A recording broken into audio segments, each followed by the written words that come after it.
Por séculos, o Templo de Salomão, construído aqui nessa região, foi o centro da religião em Israel. No ano 70 de nossa era, o templo foi destruído por ordem do imperador romano Tito. E de lá para cá, nós não temos mais um templo físico onde Deus more. A pergunta que fica é: onde Deus habita hoje? Vamos estudar um pouquinho mais a respeito desse assunto no estudo de hoje.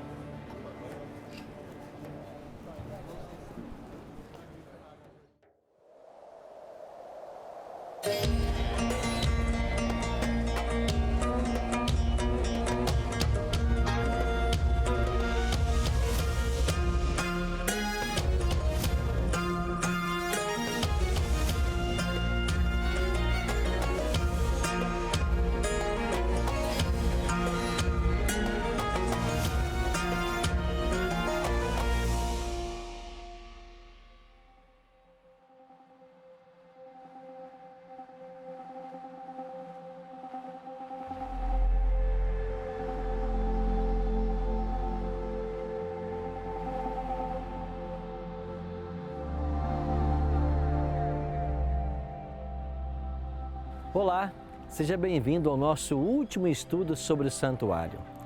Quando Jesus veio à Terra, cumpriram-se todas as leis cerimoniais e festas que apontavam para ele.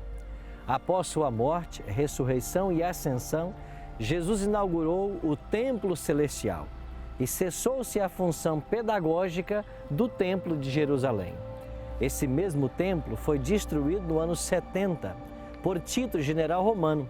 Desde então, não existe mais um santuário terrestre.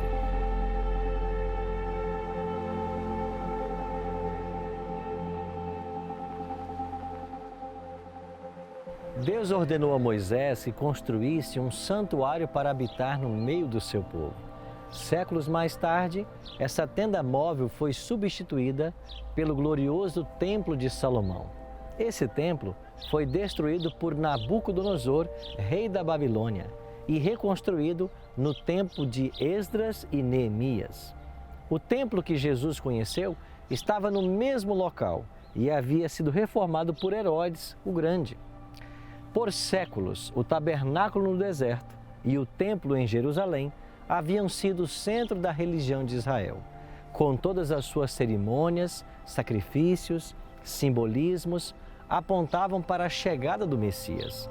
Foi assim que o povo de Israel foi evangelizado e conheceu o plano de Deus para restaurar a raça humana.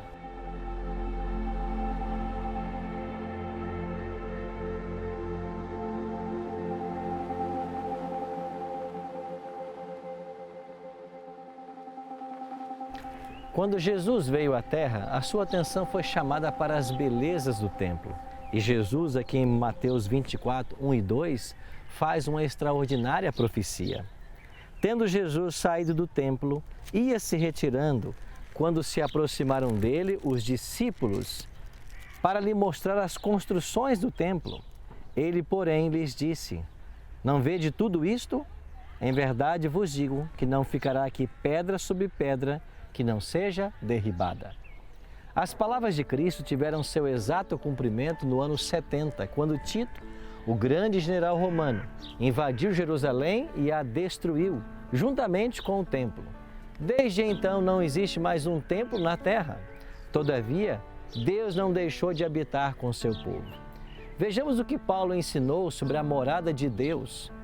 Olhe comigo 1 Coríntios capítulo 3, versos 16 e 17. Não sabeis que sois santuário de Deus e que o Espírito de Deus habita em vós? Se alguém destruir o santuário de Deus, Deus o destruirá, porque o santuário de Deus, que sois vós, é sagrado.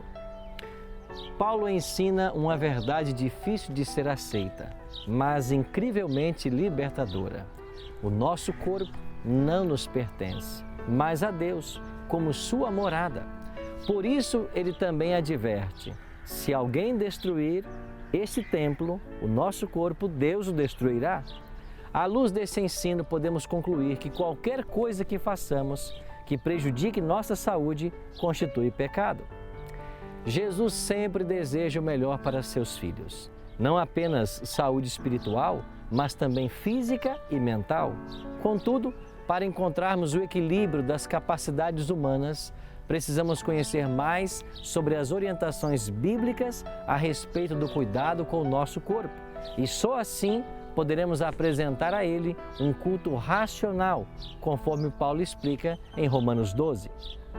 Paulo, escrevendo aos Coríntios, declarou: acaso não sabeis que o vosso corpo é santuário do Espírito Santo que está em vós, o qual tendes da parte de Deus, e que não sois de vós mesmos, porque fostes comprados por preço? Agora, pois, glorificai a Deus no vosso corpo. Paulo continua ensinando que o nosso corpo é o templo, a morada do Espírito Santo e que ainda devemos glorificar Deus através dele. Isso acontece quando todas as nossas aptidões estão em sintonia com a vontade de Deus. Para isso, é indispensável ter boa saúde. Paulo fala de um princípio básico que deve reger a nossa vida. Em 1 Coríntios 10, 31, ele diz: portanto, quer comais, quer bebais, ou façais qualquer outra coisa, fazei tudo para a glória de Deus.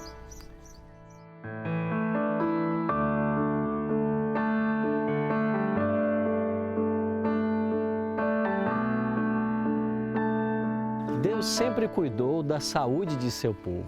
Aos filhos de Israel, Deus prometeu em sua palavra: se ouvires atento a voz do Senhor teu Deus e fizeres o que é reto diante dos seus olhos e deres ouvido aos seus mandamentos e guardares todos os seus estatutos, nenhuma enfermidade virá sobre ti, das que enviei sobre os egípcios, pois eu sou o Senhor que te sara.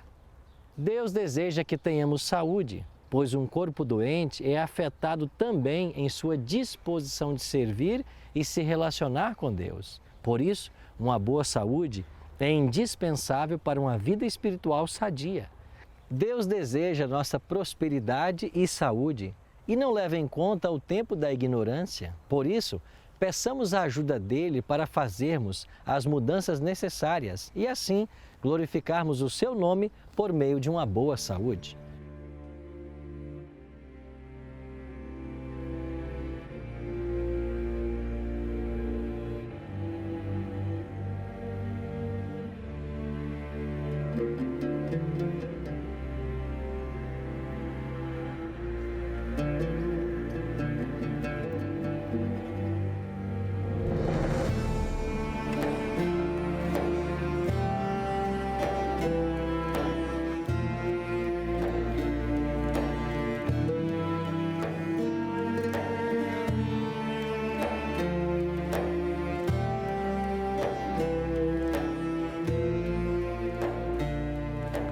Ao criar o homem, Deus deu para ele uma alimentação adequada, orientações claras em sua palavra. Em Gênesis 1, 29, nós lemos: e disse Deus ainda: eis que vos tenho dado todas as ervas que dão semente e se acham na superfície de toda a terra, e todas as árvores em que há fruta e que dê semente, isso vos será para mantimento.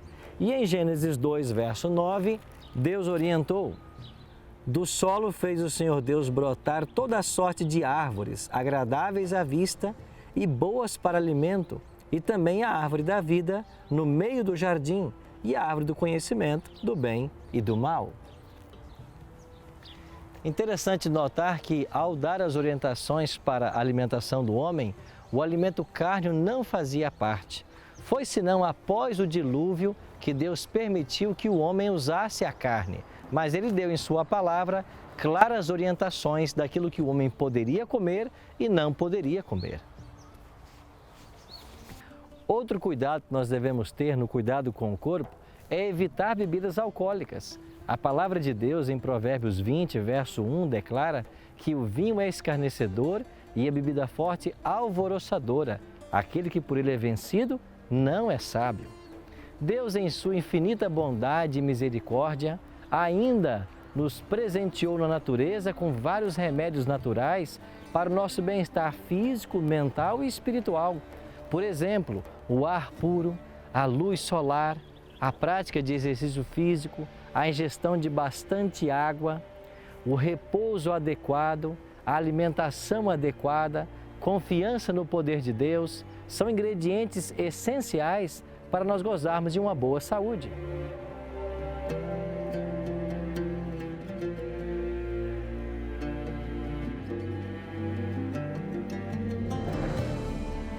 Em Gênesis 2:9, a palavra de Deus nos fala a respeito de duas árvores, a árvore da vida e a árvore do conhecimento do bem e do mal. Você se lembra que essa segunda árvore foi um teste para Adão e Eva? Caso eles participassem do seu fruto, eles perderiam o direito à vida eterna.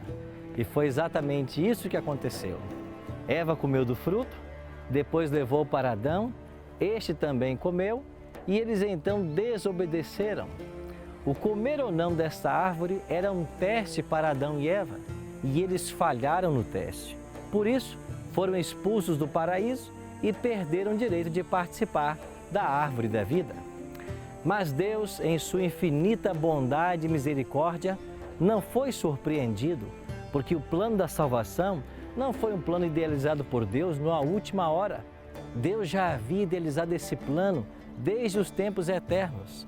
E através de Cristo e do seu ministério, ou seja, através da sua encarnação, do seu nascimento virginal, da sua vida sem pecado, da sua morte expiatória, da sua ressurreição, da sua ascensão aos céus, do seu ministério no santuário e da sua volta, através desse ministério completo, ele nos assegurou novamente o direito à vida eterna.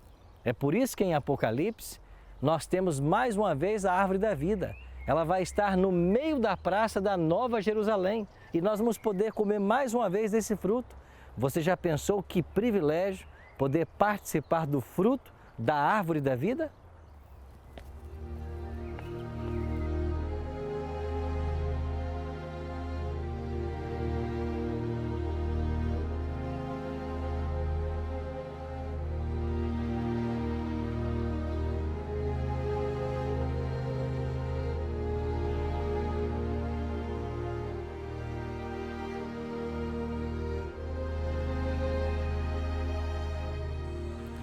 Então ouvi grande voz vindo do trono dizendo: Eis o tabernáculo de Deus com os homens.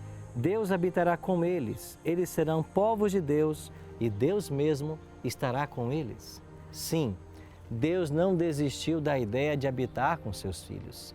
É por isso que Ele está voltando.